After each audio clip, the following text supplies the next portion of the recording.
Shock Monkey Radio is entertainment for adults, by adults, and the views and opinions expressed here do not reflect upon the sponsors or FXBG Public Radio. For additional information, please refer to the United States Bill of Rights. Stand warned.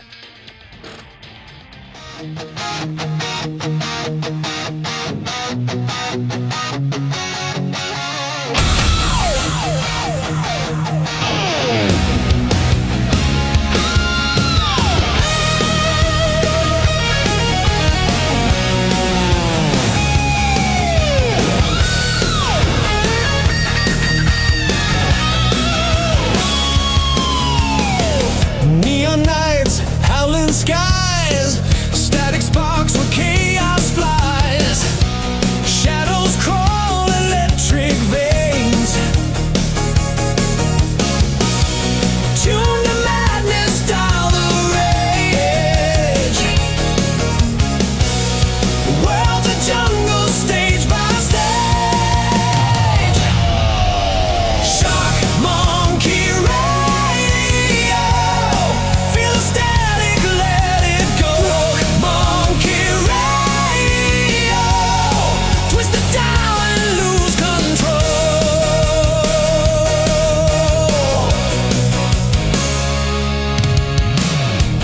Wires hum, cities scream, cage beast chasing a fever dream. Signals wild, signals mean. Feed the frenzy, fuel the fire. Burn it up, hearts conspire. Shock Monkey Radio, feel the static, let it go. Shock Monkey Radio, twist the dial and lose control. Remember that video, that means that Eric, EK the DJ, has to shoot me in the butt with a BB gun. Now, I brought the BB gun, all right? And so, I mean, there's plenty of BBs. There's plenty of BBs in here, but I doubt it'll take more than one shot because... Why? I'm not gonna shoot you on camera from the internet. Why? That's how you get, like, more subscribers and stuff. That's what you get black mail. What? But so you're gonna make me a liar. He's making me a liar to you. So you're supposed to shoot me. Come over here and shoot me in the butt. I don't think I can. Even if you ask me, I don't think I can. All right. You're a witness. You are my witness now, Ford. I'm not the one. Shock Monkey Radio, Shock Monkey Radio, feel the static, let it go.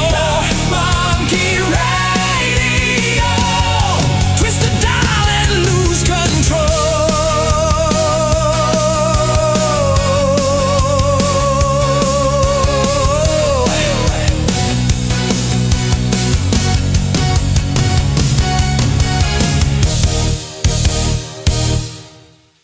This has been Shock Monkey Radio.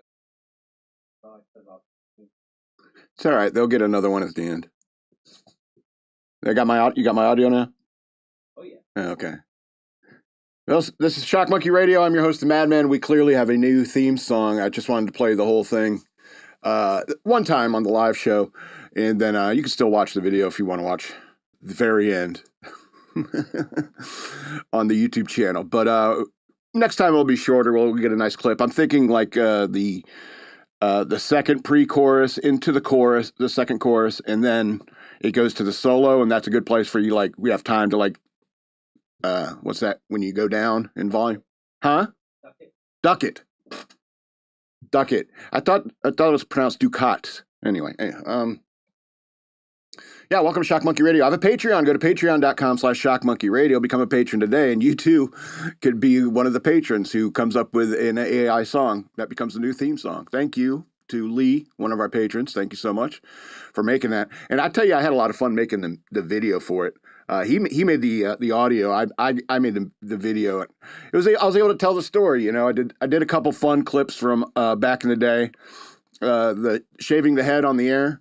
That was back during COVID. I was thinking about this earlier. I was back during COVID, like, no, there's like, don't go to barbershops and stuff like that. So I was like, hey, Eric, why don't you just shave my head on the air? And he's like, okay. And it was one of the few times I had $100 bill on me, and so I used that as a prop since I had it. There you go. And yeah, thanks, mister. You remember that? Of course you. Yeah. And I played it in reverse because it was fun. And then the shooting me in the butt with the BB gun, that was a promise I made in one of the earliest episodes. It was like if I get 100 subscribers, and that was from the 100 subscribers episode.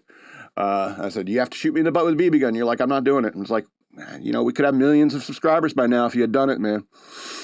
And also in there, you get the kind of the story of the horses, my fear and hatred of horses. That you get a little bit of drama in that as well. I also got like some of the AI pictures that upset family members and stuff. Also, the interaction, a little bit of the story of Rebecca Felgate when I was crushing on her, talking about, you know, before the video podcast, talking about her all the time on the podcast, and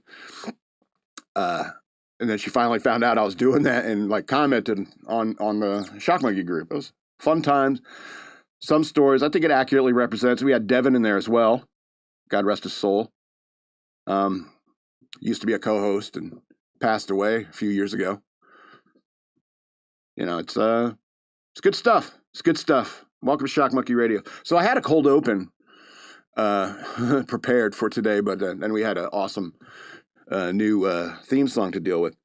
So I don't know if I mentioned this before on the show, but I had the idea of the habit trail going through your entire house, you know, and you put like a hamsters, a bunch of hamsters in the habit trail, and you have them like up by the ceiling and just, you know, running all through your house. And in like the living room, you got like a larger one. And then every once in a while you have the hamsters running around all the time. And then like, I don't know, once a month you put a python in there, you know, some sort of predator, and see what happens,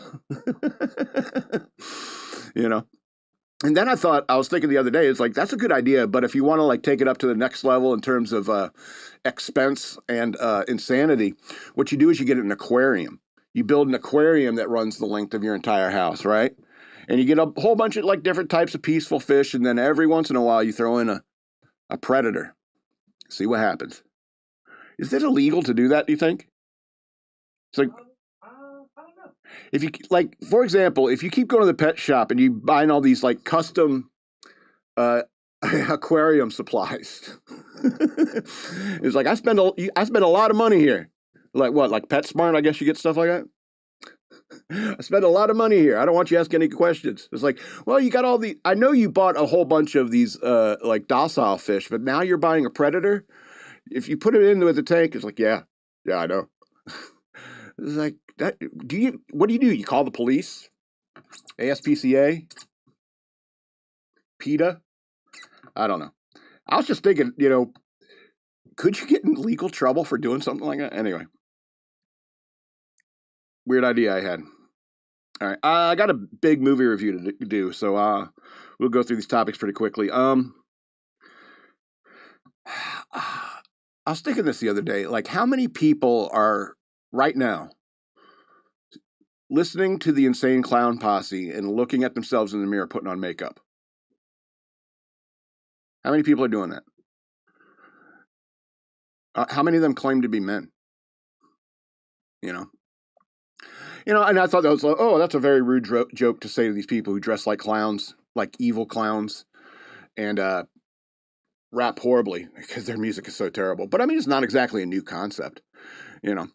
I was thinking about like Ace Frehley recently passed, the real brains behind Kiss, and you know, Kiss when they first came out, you know, they were, you know, ugly guys. They wanted to play rock and roll and meet chicks. You know, it's ugly guys in the 70s trying to figure out a way to hide their ugliness. So they started wearing face makeup, and it became popular. You know, so it's not exactly a new thing, but the difference is that Kiss actually had musical talent, which is Ace Frehley, 100%. And so, but ICP, I really don't get the appeal. I mean, if I was like 19 in 1977 and I was living near Detroit or something like that, and you know, Kiss was coming to town, yeah, I might paint my face up. And I mean, back in the 70s, like, look at this homo. Like, you'd be driving to the concert and look at this homo with makeup on. And then wasn't that like Detroit Rock City, that movie? I think so, Yeah, that where there's stuff like that, because he had like it was the '70s, so there's a lot of what they call Stellas and Guidos, the disco people,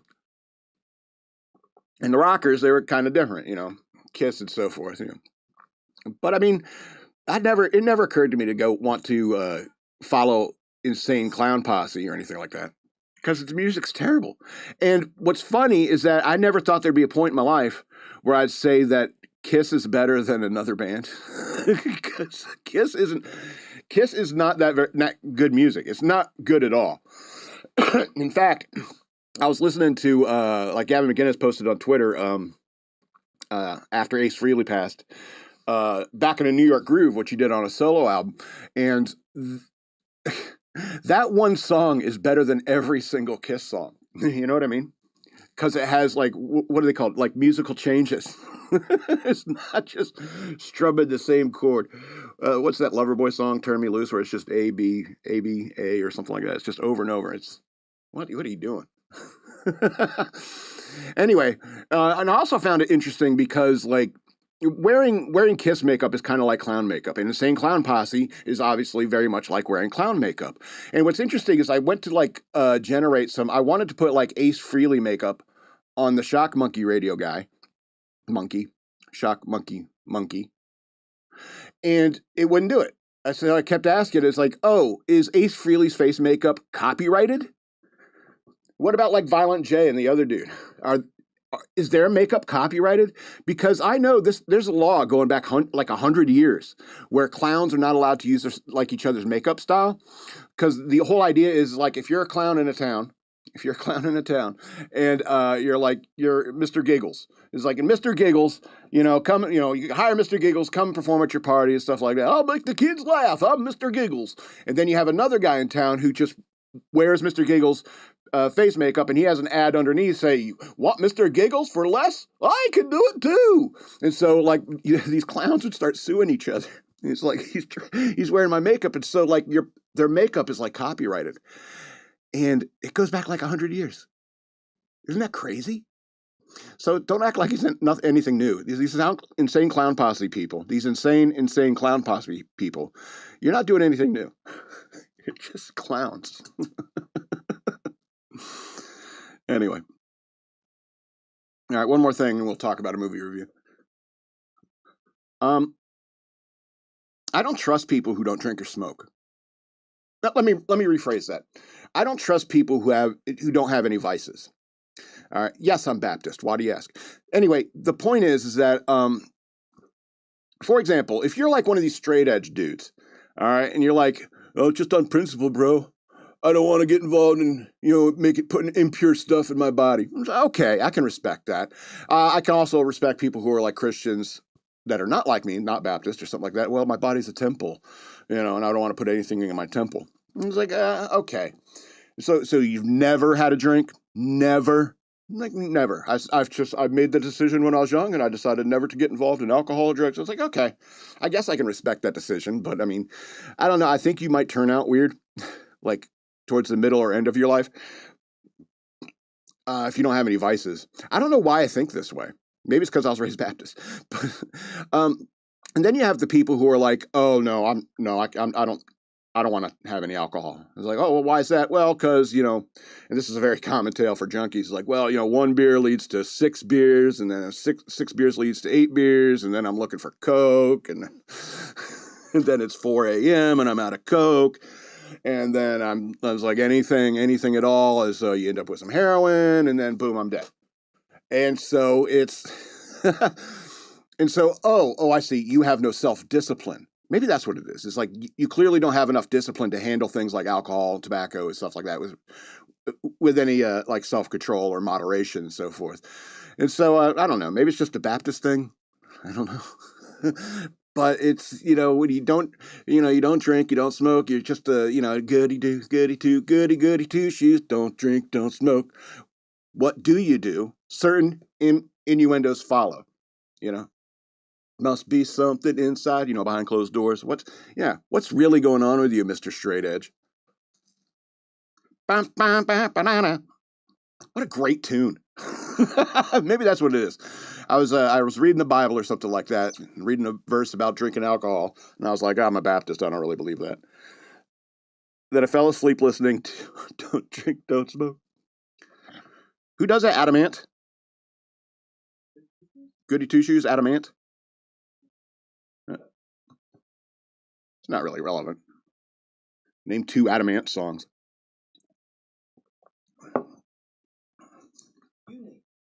What? You do. I can't do it. I don't even know the name of that song. Is it Goody Two Shoes? It is Goody Two Shoes. Okay. It is Adamant.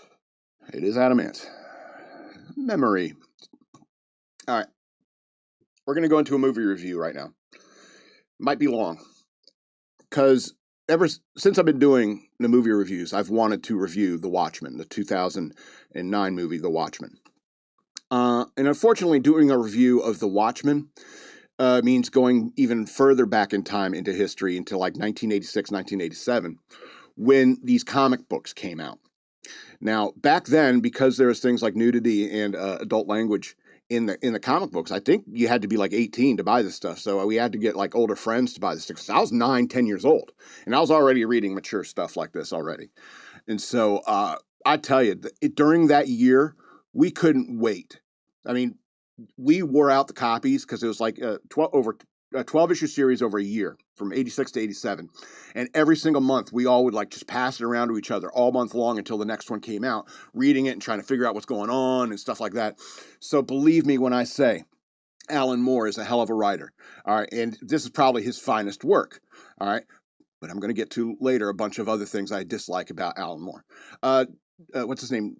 Dave Gibbons, the artist. I mean, his art was really, really good, especially when you consider like how much of the comic book was like showing, not telling, and you're doing like panel after panel, like 18 panels telling a story visually with like no words.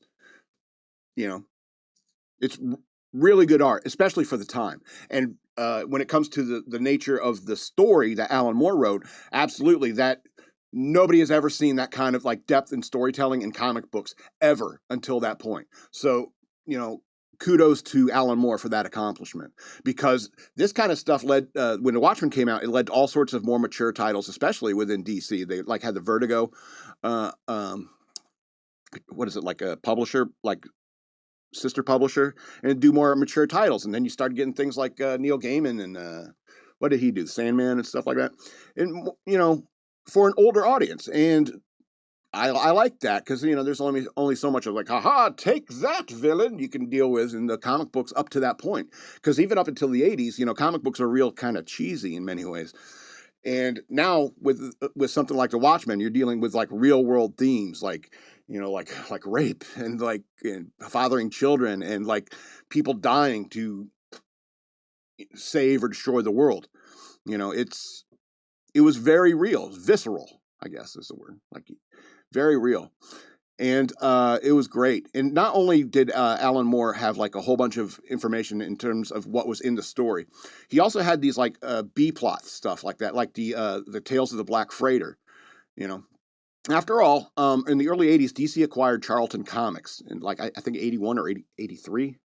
They acquired Charlton Comics, and because of that, they gained all the intellectual property to like the superhero characters they had, like Night Owl and Dr. Manhattan and stuff like that they had during the 40s and 50s and 60s. And so Alan Moore was given this opportunity. It's like, take these characters and run with them. And he was like, okay. And he came out with this amazing story called Watchmen based upon Charlton Comics characters. And it's a fantastic detective story. First of all, the comedian gets killed, one of the superheroes, and the detectives are like, this guy was big. He was obviously trained. He has all these like pictures of him with President Nixon, who got elected 6 times and stuff like that, we'll come back around to why I dislike Alan Moore on a personal level. All right. And so it's a detective story. The comedian gets killed. Rorschach tries to investigate. You can pull up that other picture. It's one of my favorite panels from the comics was Rorschach in the entrance. It's like it was in the first book, and it was like, and it kind of is like, oh, I like this character immediately. He's kind of dressed like the Joker, but he has this weird Rorschach mask, and He's uncompromising, even in the face of Armageddon. And by the end of the story, I'm on Rorschach's side. And so Rorschach then goes and he starts telling all these other like retired superheroes or heroes. There's only one real superhero, and that's Dr. Manhattan. He starts telling these other heroes that, maybe somebody's out there killing masks, killing old superheroes and so forth. And most people are just like, oh, you're crazy, Rorschach. And, there's a lot of argument to say that Rorschach is crazy. And so, a lot of people dismiss it. And then Rorschach gets captured. And then, like, Night Owl, who has been interacting with them, and Silk Spectre, they're like, oh, let's break him out. And even though they're having their own little affair and so forth, it's real weird. Like this kind of stuff Alan Moore was talking about. Like he was real into Devo back when he was writing this, I guess. Anyway, I'll get to Alan Moore in here in a second. And so you get the story where these old retired heroes, they end up like figuring out what's going on, and it's a major, major global plot, and that will change the world. And so they set about trying to stop it. And that's the premise. If you haven't seen it, you haven't read the story, I mean, it's really good. And I don't want to spoil it any further than that. And so, but all these characters, they're, number one, they're all incredibly flawed. All of them are incredibly flawed. Rorschach obviously is insane, but he's the only one that I really like, I suppose. It's like people have other favorite characters, I suppose. Silk Spectre, she's just kind of hanging around. She's supposed to like sit on Dr. Manhattan, make sure he doesn't go crazy. gets laid every once in a while, and that's where her job. The government was to keep her there for that purpose. And it's kind of nutty, especially when you consider how Dr. Manhattan behaves. He's like super powerful, can disassemble matter. It's the superest of supermen. And nobody can stop him. He can reassemble all matter and so forth, and see through time and sees time differently. And he starts getting more detached. Now, this is what's interesting about Alan Moore's writing, is he's clearly a nihilist and he's clearly an atheist. All right. And so when he starts writing a character that's like a godlike character, like Dr. Manhattan, John Osterman, when you start talking about a godlike character like that, he starts projecting what he thinks God is onto Dr. Manhattan, which is detached. It's like, I want to be naked. I don't want to wear clothes anymore because I'm above it. I'm like God. I'm a head in the sky all the time. I'm looking at stuff like I've never seen it before. Wow, man, I'm gonna go to Mars. I might make some people. I don't know, But he's detached, and that's the problem. Is like the comedian points that out, and like in the Victory in Vietnam Day, the comedian says catches Dr. Manhattan and said, "You're slipping, Doc. You could have changed the bottle to roses. You could have changed could have teleported her away, either of us away. You could have turned my gun to to donuts, but you didn't. You let it happen, and because you don't care about people." And so that's kind of Alan Moore's projection of what God is. It's like he thinks God doesn't want to get involved in humanity, even if he does exist. All right. And that aspect of Alan Moore's character, also manifests in Ozymandias. All right. And Ozymandias he's supposedly the smartest man in the world. And for Alan Moore, for all his literary genius, doesn't know what geniuses do. All right. First of all, geniuses don't sit there and talk about dub music. They don't sit there and say, it's interesting. If you go down to Jamaica, okay, the smartest man in the world goes to Jamaica and hangs out. All right. If you go down to Jamaica, these people in Jamaica, they're just now getting a hold of like the synthesizer technology, and they don't have any preconceived notions of what synthesizers should sound like in music, and so they come up with some really wild music. It's totally cool, man. We should go down there sometime and smoke some joints and listen to some reggae and dub music, man. And you're just like, you're the smartest man in the world? I don't think so. All right. This is what Alan Moore thinks that geniuses do. It's like, no. And I'll tell you what they don't do also, Alan Moore. Geniuses don't sit there and watch like 80 televisions and then watch the commercials for a while, then pick out a dictaphone and start saying things like lots of sexual imagery in the ads, buy diapers and prophylactics, buy stock in diapers and prophylactics. That's not what geniuses do. You may think that's what they do. You probably sit there on watching TV and taking notes about where your investments should go. That's not what smart people do, moron. All right. Comedian. Funny guy, but he's also like got a dark and twisted sense of humor, which I think like humor eventually, as it matures, it goes into that territory from time to time. But he was also like a rapist. He's a very terrible person. Like I said, every single character is terrible. And some people may he's like my second favorite character, the comedian. And it's because, you have to kind of like laugh at the horrors of the world in order to, remain sane. And it's just, Alan Moore's like understanding of like even when he was talking about Ozymandias and like he's talking about dub music, and then he also where he went through like all of the Mediterranean where what's his nuts Ozymandias, Alexander the Great, when he followed the route of Alexander the Great, and then like before he returned home, he ate a ball of hashish, which geniuses do. And then he had this, I'm going to be the smartest man in the world. I'm going to be a badass superhero. I'm going to take over the world and stuff like that. And Ozymandias is a, arrogant, narcissistic jerk who thinks he can solve all the world's problems. EK sounds like he has something to say. Just an observation about Dr. Manhattan, Mr. Manhattan. Dr. Manhattan. Dr. Manhattan. He can change the molecular structure of things at the atomic level. Yeah.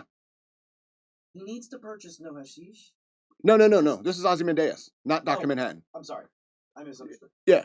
Dr. Manhattan can get high every time he wants. Maybe let's think about it. Yeah, let's think about it. I'm going to re-alter my chemistry to make myself stoned. EK was confused and felt a need to interrupt. Anyway, Sorry. It's okay. And so, when it comes to like Alan Moore's other work, the only other Alan Moore work that I think is even slightly good is V for Vendetta. But like so many, like for example, in V for Vendetta, the whole thing depends on the guy behind the computer going crazy because the computer tells him that the computer loves him.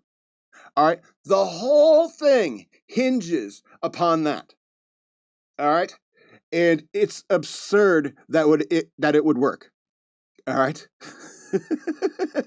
And a lot of Alan Moore's writing is like this. For example, if your superhero name is Ozymandias, all right, and you are a public figure, you came out and revealed, I'm Adrian Veidt. I was a superhero known as Ozymandias. I'm the smartest man in the world, and I'm an Olympic athlete, and I'm awesome and stuff like that. And I run all these I have all these Egyptian themed things inside my office, and I have all these companies named after Pyramid and like Egypt Tech and so forth. Everything is, Egyptian themed and stuff like in my life, And so the password to hack my computer is Ramses II. You don't know what geniuses do. You don't know how geniuses think, Alan Moore. I'm not even close. I'm closer to genius than you, but that's not what smart people do.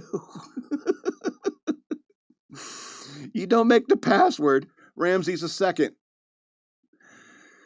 All right. The anger's out of me. I feel like I've covered what pissed me off about Alan Moore. But at the end of the day, The Watchmen, you can go back to the other picture, is an incredibly good story. It's an incredibly good movie, and I really don't mind the things that they edited out. Because after all, like I said, the original comic books are incredibly dense. And so not only did you have the story, but like at the end, you'd have a few pages that Alan Moore wrote. It's like something like an article that Night Owl, I forget his, Dan Dreiberg, wrote for this ornithological journal called Blood from the Shoulder of Palos. And I ate that stuff up when I was reading the comic books. I thought it was incredible. It was like Tolkien in many ways, creating this world, more depth into the world that all these characters are living in. It was brilliant. It was really good writing, Alan Moore. Even though I know I disagree with you personally, I'm positive I disagree with you politically, and the way you think about geniuses and God is baffling to me. But if I remove emotion from it, and I have to put a star rating to the 2009 movie Watchmen, it's 12 of 13 stars. It really is. It is an incredibly good story from the mind of a very confused individual. And fortunately, a lot of good art comes out of the mind of a very confused individual. Anyway, good stuff. Hey, let's get into the news worth knowing. We are on schedule, man. We did a speed run of the news last week. All right, so Spanberger describes AG candidate Jay Jones' violent text about GOP colleague as a poor choice. So I don't know if I live in Virginia, so I've been following this pretty closely. So Virginia Democratic gubernatorial candidate Abigail Spanberger downplayed a fellow Democrat's text message scandal, calling it a poor choice in a new interview. Excuse me, moi. Check in. In 2022, Virginia Attorney General candidate Jay Jones texted a colleague that he wished violence against former Republican House Speaker Todd Gilbert and his children. The private messages sparked outrage from Republicans and unease among Democrats. I don't know if that's true. The unease among Democrats? Nah. They're like, well, that's just everyday stuff. And it forced Spanberger to navigate one of the most volatile moments of her campaign. While some Democrats have called on Jones to drop out of the race, others, including Spanberger, appear to be standing by him. As of last week, Spanberger's campaign's website still featured merchandise endorsing Jones' candidacy. Spanberger was still selling merchandise in her campaign store, endorsing Jones' bid for the office last week. Spanberger was interviewed on Monday by WTVR CBS 6 host Bill Fitzgerald, who asked her directly about the controversy and its aftermath. So there's been a bit of distraction, as well as you're aware, Fitzgerald said. Last week, there's been a debate among the Attorney General candidates. Were you satisfied with the Democratic candidate Jay Jones' apology for the texts that he had sent that were seemingly threatening the life of then House Speaker Gilbert? And this is her quote, "Well, I want to begin first, condemning clearly the text that he sent to a colleague, and I condemned them as soon as I learned of them, and, called on Jay Jones to publicly explain himself." Spanberger replied, "And I think that it's been quite clear in his apologies he's taken ownership of that poor choice." She then pivoted to highlight the recent Virginia Attorney General debate, praising its importance for voters. Importantly, at this point, we've got hundreds of thousands of Virginians who have voted. Certainly, I think that the debate was an important one for being able to show the contrast and difference with the different blah, blah, blah, blah, blah, blah. She's just skipping by it, And this is what a lot of Democrats are doing. They're like, I don't see what the big deal is. Of course we want Republicans dead. And their kids. The little Nazi fascist kids. And this is like just business as usual for Democrats. And so you should be highly motivated to go out to the polls and vote for Winsome Earl Sears. And, and just vote Republican down the line, because these Democrats are way out of control.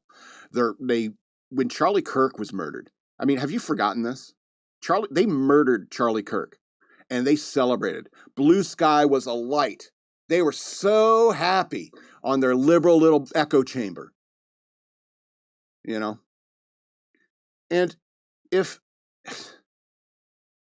any conservative did, like, if anything in the opposite happened, if some prominent Democrat was murdered, and then any Republican celebrated it, they would all be prosecuted and sent to jail, even under this administration.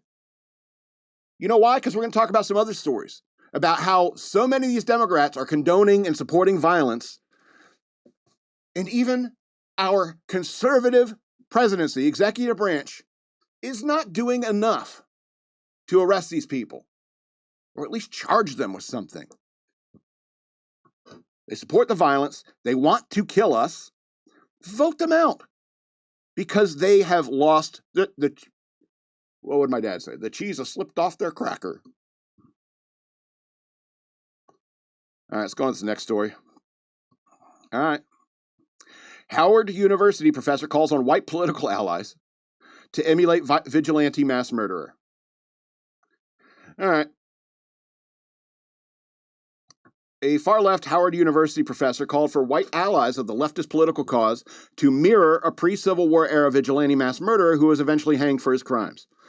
Do you know who they're talking about? I know who they're talking about. Stacey Patton is a professor of journalism at the Washington, D.C. private school. In a recent blog post titled "John Brown didn't ask enslaved people how to be a good white ally." She's a professor of journalism, and that's the title. She discouraged white liberals from asking her how to be a better ally to minorities and encouraged them instead to emulate Brown. Brown was a militant slave abolitionist during pre-Civil War bleeding Kansas period. In 1856, people always forget about this. In 1856, he orchestrated the Potawatomi massacre. He and fellow abolitionists dragged 5 Kansas settlers, at least 3 of whom were pro-slavery sympathizers. Just 3 of them. The rest. They pulled them out of their homes and executed them. In October 1959, Brown led a 21-man raid on the Federal Armory at Harper's Ferry, part of Virginia at the time. That's over in West Virginia now.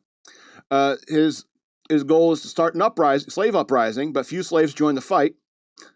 Local militia confronted Brown, and his men fought back. 4 townspeople, including a free slave, Hayward Shepherd, were caught in the crossfire and killed in the skirmish. After 10 of his men were killed, Brown was captured and was later tried for treason and eventually hanged. What a coincidence. If you're calling for people to commit treason, they should probably be hanged. You know, there was a time when we enforced these laws. You know, when you are a professor of journalism and you're calling on, like, for terrorist actions, vigilante terrorist actions, that's encouraging domestic terrorism. And why the hell is Pam Bondi or Kash Patel or Dan Bongino not putting this person in cuffs right now? Why do we got to wait until she storms Harper's Ferry and a dozen people get killed? Why do we got to wait for that moment? It's been clear ever since Charlie Kirk was murdered, ever since that happened, it's been clear they want to kill us. Me and you. Even if your opinion, like political opinion, varies from theirs in the slightest, they may want to kill you because they are at that point now. They understand their ridiculous ideologies are dying. This whole trans thing is done. It's rotting on the vine. You know what I'm saying?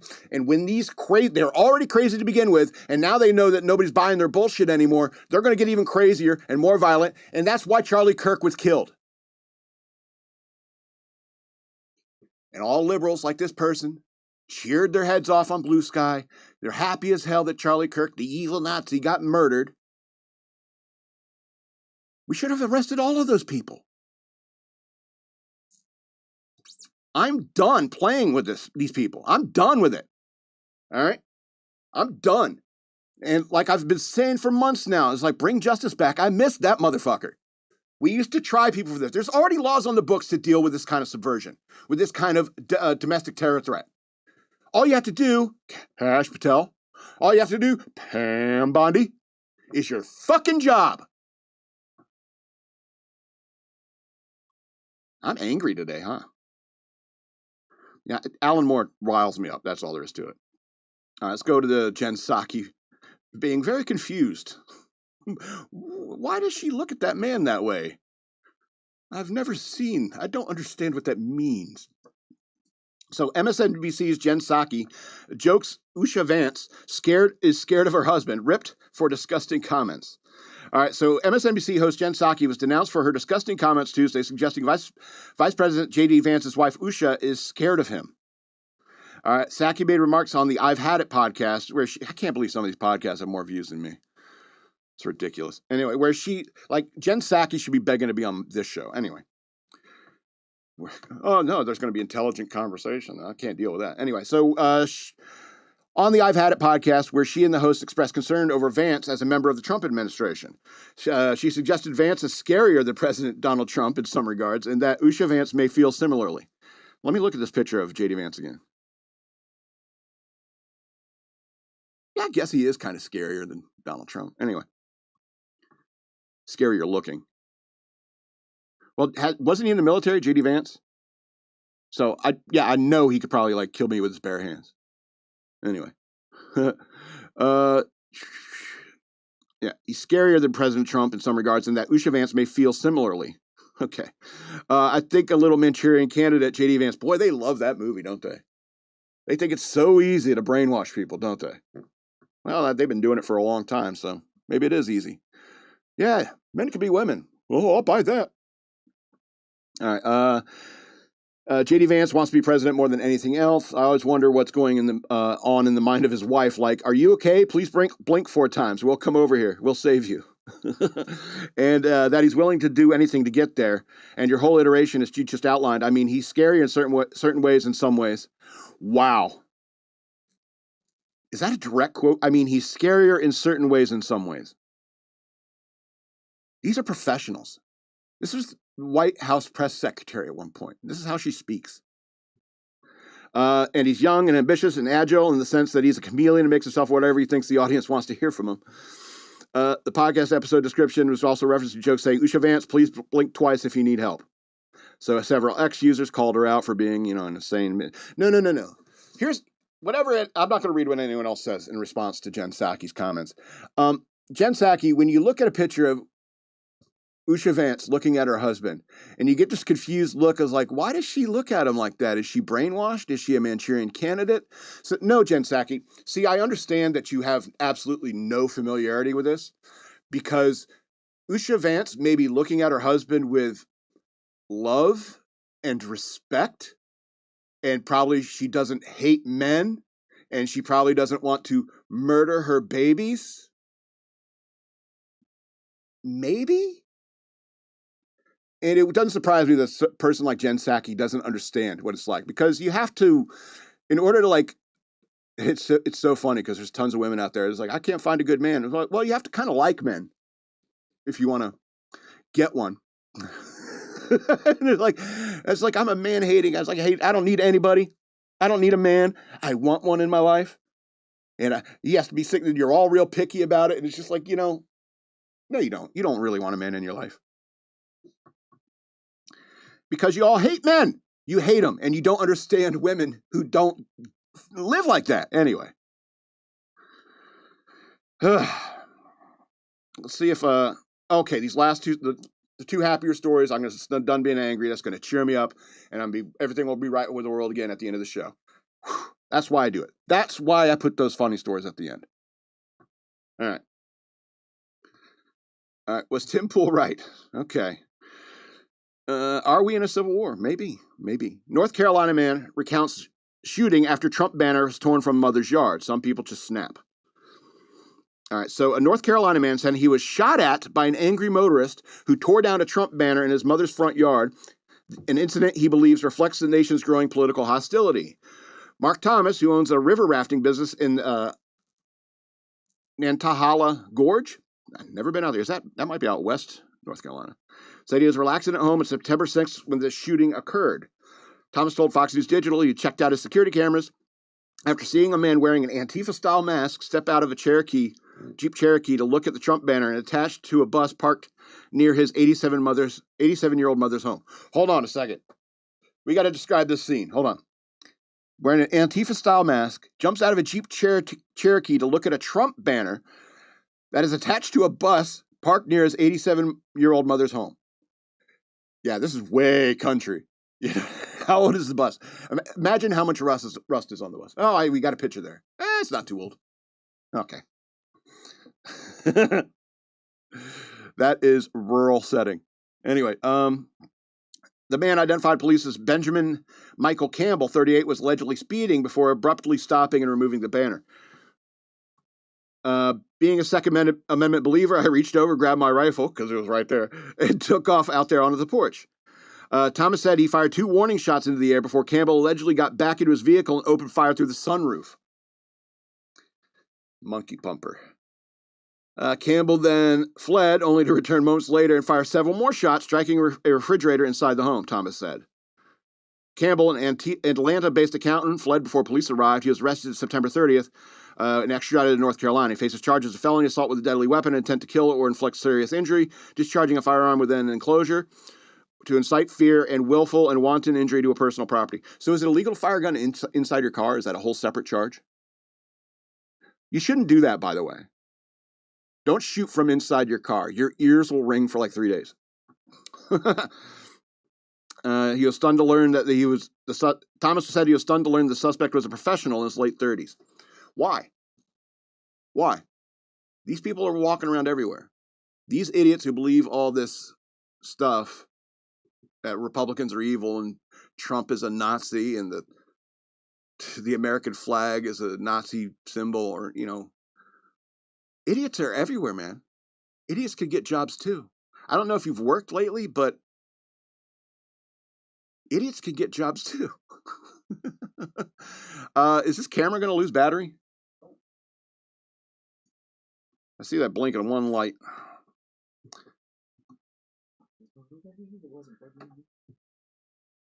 Usually I don't want to get into the technical stuff because what happened? Moving around. I got motion sickness. Is it plugged in? I hope it doesn't die. We have to get to the happy stories first.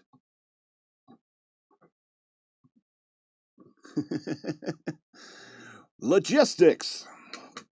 You know, you did so good on everything else, you know. You had that extra time. I was late today and I wasn't here to distract you. Give me enough time. I'll find a flaw. I'll find the chink in the armor. Sorry for the racial slur. But the question is, do you think it was a racial slur before I mentioned that it was? Anyway. Wild bear wanders into a California zoo, interacts with resident bears. See, this is the kind of story that make me happy. Yeah, like I said, I fished out Fox's weird news, so here we are at UPI. A wild bear wandered into the California zoo and interacted with a facility's resident Bruins before leaving peacefully through a service gate. The Sequoia Park Zoo in Eureka said on social media that employees were conducting a daily inspection when they spotted a wild bear on the Redwood Skywalk. The wild bear did not appear aggressive and was observed interacting with Tul Ishung and Kinabulith through their habitat fencing. Thul Ishung and Kuna Bully are the zoo's residents black bears. Can't you get black bears that are American? With normal names like David, Joe. Rescued by the wildlife rehabilitation groups when they were cubs, Ishung came to the zoo from an animal sanctuary. The three became permanent zoo residents after experts determined they would be unlikely to thrive in the wild. Eureka Police Department personnel and warden from the California Department of Fish and Wildlife responded to the zoo to assist with the situation. At no point did the wild bear enter any of the animal habitats, and after a brief exploration of the enrichment items around the night house, is that like toys and stuff? Bear toys? The bear was safely coaxed back in the woods to shoo. The post praised the bear for being a very polite visitor. Do you think that the bear could comment, "Oh, thanks. I hope I didn't upset anybody." Like he's going to read the comment. It's like, "Oh, that's very nice of them to say." He stayed on the boardwalk path, kept 2 feet on the ground, and didn't try to climb over the railings. Well, clearly they're here for my safety, right? Just checking in on you guys. You okay? Doing good? You want to stay here? All right, I'm off. We got some people coming now. All right, I'm shooing.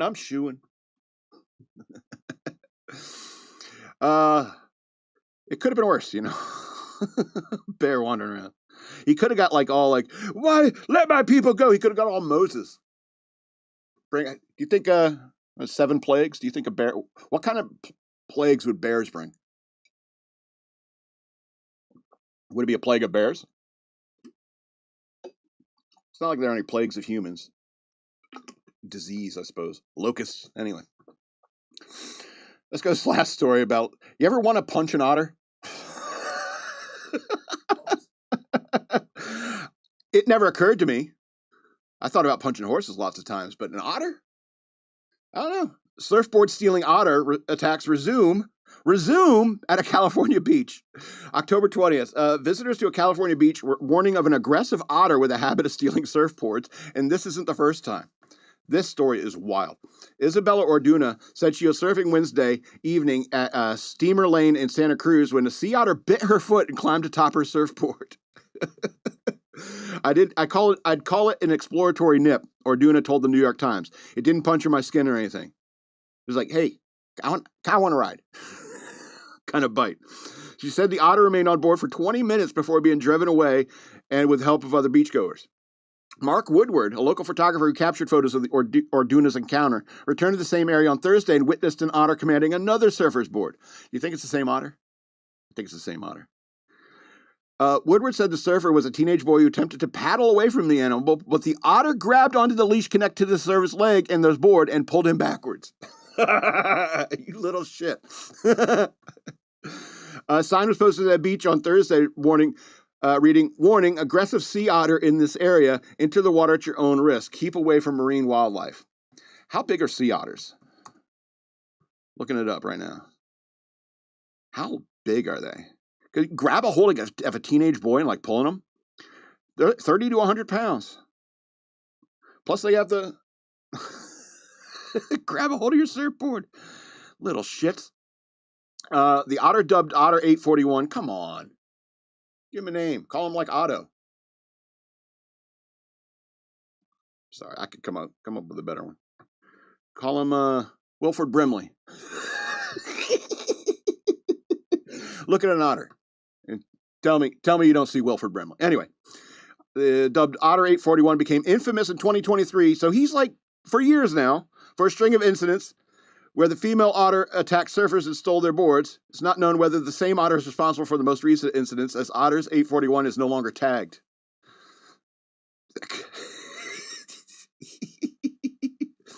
You know, there's a lot of sadness, a lot of crazy things in this world, but sometimes you read a story about an otter stealing surfboards. And, hey, I just want to ride. What was that movie, Planet of the Apes, where he wanted to get out and grab a bicycle? You know, Caesar. He was stuck in the house and he saw the boys riding the bicycle and he's like fascinated with the bicycle. And he finally gets out and grabs the bicycle and rides it. And you kind of get that as growing up as a boy, you kind of get why you'd be interested. But like otters are smart enough to also see what we're doing. Like an otter's just swimming there and there's like, what are they? Oh, they use these boards to surf on top of the water. I'm going to try that. They come over here. Hey, kid, give me your surfboard. You little shits. Anyway, this is going to be the end of the show. I want to remind you again that I have a Patreon. Go to patreon.com/shockmonkeyradio. Become a patron today. I would very much appreciate it. Or you can send me money through Cash App. Use the hashtag shockmonkeyradio, all one word. You can send me money that way. You can also follow me on social media over here at DNALETSAW on Twitter. That's the word wasteland spelled backwards on Twitter. At SLRobbins13 on the Instagram. And Shock Monkey Radio Redux on Facebook. This has been Shock Monkey Radio. I'm the Madman, and I love you.